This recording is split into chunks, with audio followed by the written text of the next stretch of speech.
Hello hello hello everyone, कैसे हैं आप लोग। आई होप कि अच्छे होंगे, अच्छा कर रहे होंगे अपनी फील्ड में, कुछ कमाल करने लगे होंगे साइंस में। मुझे यानी सौरभ शर्मा को सुन रहे हैं आप। In text question number third, page number 216 पे हैं हम लोग।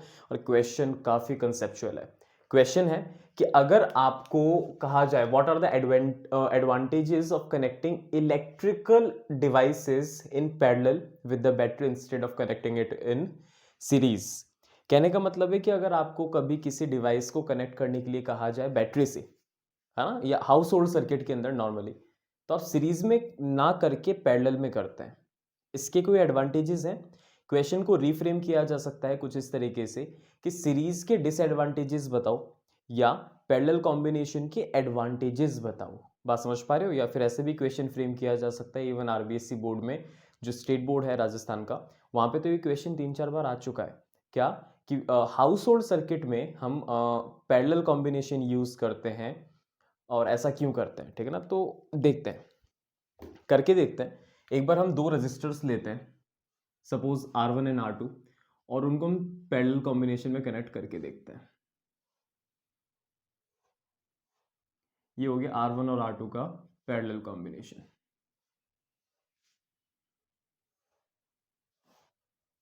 एक बैटरी से हमने इनको कनेक्ट कर दिया in the parallel combination, right. एक स्विच भी लगा देते हैं क्योंकि आपको सर्किट में कंट्रोल करना पड़ सकता है करंट। और सिमिलरली हम एक और कंडीशन लेते हैं जिसमें सीरीज कॉम्बिनेशन में कनेक्ट कर दिया गया है विथ ए बैटरी,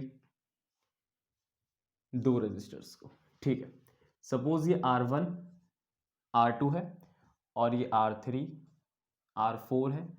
इधर भी हमने स्विच ऑन कर दिया और इधर भी हमने स्विच ऑन कर दिया। अब देखते हैं क्या होगा। सबसे पहला advantage, first advantage, separate switch.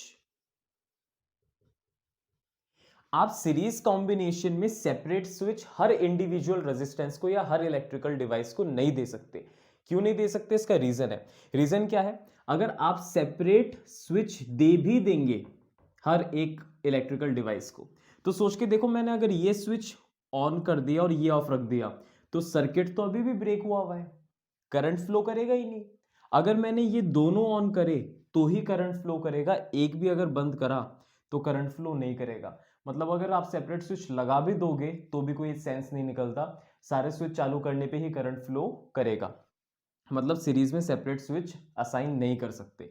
अगर बात करें पैरेलल की, तो पैरेलल के अंदर आप सेपरेट स्विच दे सकते हैं। कैसे? सोच के देखो, अगर मैंने यहाँ पे एक स्विच लगा दिया और यहाँ पे एक स्विच लगा दिया, और सोचो दोनों ही बंद है तो करंट फ्लो नहीं करेगा। लेकिन अगर मैंने एक भी ऑन कर दिया तो करंट फ्लो करेगा। कैसे?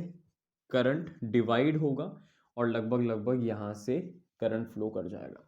सोचो मैंने ऊपर वाला ऑन किया, नीचे वाला ऑफ कर दिया, तो क्या होगा? इस बार करंट ऊपर वाली ब्रांच से चला जाएगा। और अगर दोनों ऑन कर दिए तो कुछ करंट डिवाइड होगा। सीरीज के अंदर करंट सेम रहता है पर पैरेलल में करंट डिफरेंट होता है, तो यहाँ पे कुछ करंट ऊपर जाएगा और कुछ नीचे। पर सेपरेट स्विच आप दे सकते हैं पैरेलल में। तो फर्स्ट एडवांटेज है, आप सीरीज में सेपरेट स्विच नहीं दे सकते, लेकिन पैरेलल में आप सेपरेट स्विच असाइन कर सकते हैं।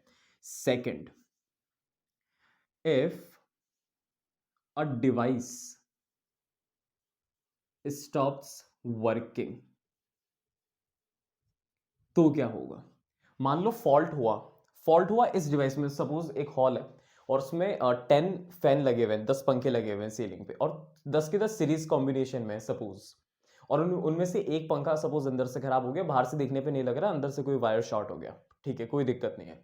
हुआ क्या? 10 के 10 पंखा बंद हो जाएंगे। चालू एक साथ जो चालू थे वो अब 10 के 10 बंद हो जाएंगे, जिसमें से सिर्फ एक खराब है, बाकी के 9 अभी भी वर्किंग कंडीशन में है। बट स्टिल उनमें से सिर्फ एक के खराब होने पे सारे खराब हो जाएंगे। क्यों?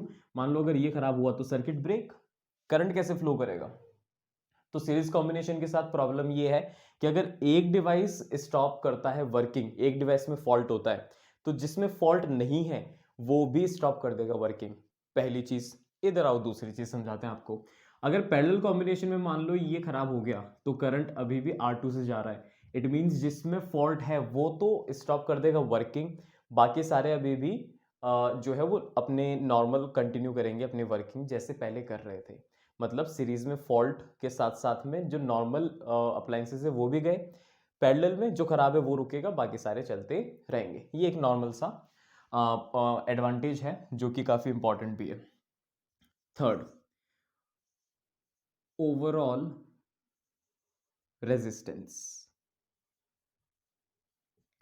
ओवरऑल रेजिस्टेंस अगर पैरेलल में बात करें तो पैरेलल कॉम्बिनेशन में जो ओवरऑल रेजिस्टेंस होता है, मैं उसको बोल देता हूं सपोज एक बार के लिए आरपी, वो कम होता है इंडिविजुअल रेजिस्टेंसेस से। मतलब अगर मैंने 2 ओम के 2 रेजिस्टर्स पैरेलल में लगाए तो जो इक्विवेलेंट आएगा वो 2 से कम आएगा।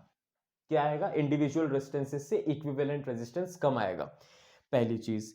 और अगर मैं बात करूं सीरीज कॉम्बिनेशन की इक्विवेलेंट रेजिस्टेंस में, तो वहां पे इक्विवेलेंट रेजिस्टेंस इंडिविजुअल रेजिस्टेंसेस से ज्यादा आएगा। मतलब इन्हीं को अगर मैं पैरेलल में लगाऊं तो इनका आंसर आ रहा था 1 ओम, कैलकुलेट करके देख लेना आप। इन्हीं को अगर मैं सीरीज में लगा दूं तो आंसर आएगा 4, मतलब दोनों से ज्यादा आ रहा है। कहने का मतलब क्या है? इक्विवेलेंट रेजिस्टेंस पैरेलल में कम होता है और सीरीज में ज्यादा। सोच के देखो, अगर रेजिस्टेंस ज्यादा तो हीटिंग इफेक्ट भी ज्यादा। Joule's law of heating, I square R T, R पे डिपेंड करता है। मतलब सीरीज में हीट ज्यादा होगी और इस वजह से हीट ज्यादा होने की वजह से अगर कभी ओवरलोडिंग हुई, आपने कुछ ऐसे करंट ऐसे वाले डिवाइसेस लगा दी जिसमें करंट ज्यादा एक्सट्रैक्ट होगा, तो क्या हो जाएगा? तो आपका वायर जो है वो बहुत ज्यादा हीट हो सकता है, अप्लायंसेस खराब हो सकते हैं। हीटिंग इफेक्ट के तो बहुत सारे नुकसान हैं। अगर बहुत ज़्यादा हीट प्रोड्यूस हो जाएगी किसी अप्लायंस में, कंप्यूटर में, रेफ्रिजरेटर में, तो आमतौर पे वो खराब होगा ही होगा। ठीक है ना? तो ये एक साइड इफेक्ट हो सकता है सीरीज में। इसलिए हम ओवरऑल रेजिस्टेंस क्योंकि ज़्यादा है सीरीज में, सीरीज ना यूज़ करके हम क्या यूज़ करते हैं? पैरेलल।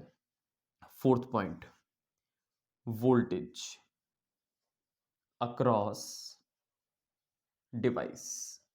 अगर मैं बात करूं वोल्टेज की, तो सीरीज कॉम्बिनेशन में वोल्टेज डिफरेंट होता है। इसका मतलब क्या है? आप अगर किसी 2 ऐसे डिवाइसेस को एक सीरीज कॉम्बिनेशन में लगाते हैं, सपोज एक बार के लिए एसी है और मान लो एक छोटा सा बल्ब है, तो वहां पे करंट सेम जाएगा पर वोल्टेज डिफरेंट है।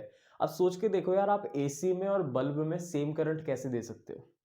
या तो ऐसा होगा कि एसी जो है वो इतना कम करंट लेगा कि ऑन ही ना हो पाए, या फिर अगर एसी पूरा करंट ले लेगा तो बल्ब में इतना करंट आएगा कि फट जाए। कहने का मतलब क्या है? सेम करंट एक अच्छा ऑप्शन नहीं है। लेकिन अगर मैं बात करूं पैरेलल कॉम्बिनेशन की, तो पैरेलल कॉम्बिनेशन में वोल्टेज सेम होता है। मतलब एसी का वोल्टेज और बल्ब का वोल्टेज सेम है। वोल्टेज सेम होने से करंट आपके हाथ में है। आप ज्यादा करंट चाहते हो ज्यादा आएगा, आप कम चाहते हो कम आएगा। रेजिस्टेंस के ऊपर डिपेंड करेगा, रेजिस्टेंस ज्यादा करंट कम, रेजिस्टेंस कम करंट ज्यादा। तो आपके पास में अभी भी एक ऑप्शन है कि आपको कितना करंट लेना है। बात समझ पा रहे हो आप?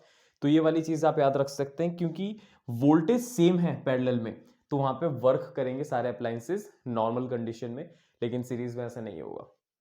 तो एक क्विक रिकैप फटाफट से, क्या होगा सीरीज के अंदर? सेपरेट स्विचेस आप सीरीज में नहीं दे सकते लेकिन पैरेलल में दे सकते हैं। अगर सीरीज में एक डिवाइस खराब हो गया तो सारे रुक जाएंगे, पैरेलल में जो खराब होगा वो रुकेगा, बाकी चलते रहेंगे। सीरीज के अंदर ओवरऑल रेजिस्टेंस ज्यादा, जिसकी वजह से हीट ज्यादा। ओवरलोडिंग के वक्त हीट की वजह से आपके डिवाइसेस खराब हो सकते हैं, हीटिंग की वजह से। ओवरऑल रेजिस्टेंस पैरेलल में कम, जिसकी वजह से हीटिंग इफेक्ट कम, बहुत ज्यादा दिक्कत नहीं आएगी। वोल्टेज अक्रॉस डिवाइसेस, सीरीज में वोल्टेज डिफरेंट होता है, काम नहीं करेंगे सारे डिवाइसेस ढंग से। लेकिन अगर वोल्टेज सेम है जैसे कि पैरेलल में, तो सारे डिवाइसेस वर्क करेंगे। ये 4 एडवांटेजेस और डिसएडवांटेजेस होती है सीरीज और पैरेलल में। लाइक सीरीज की डिसएडवांटेजेस और पैरेलल की एडवांटेजेस। ऐसे ही मजेदार सॉल्यूशंस के लिए बने रहिए हमारे साथ, यानी फ्री इलेक्ट्रॉन के साथ। हंसते रहिए, मुस्कुराते रहिए, अपना और अपनों का ख्याल रखिए, पढ़ते रहिए chemistry. Thank you so much.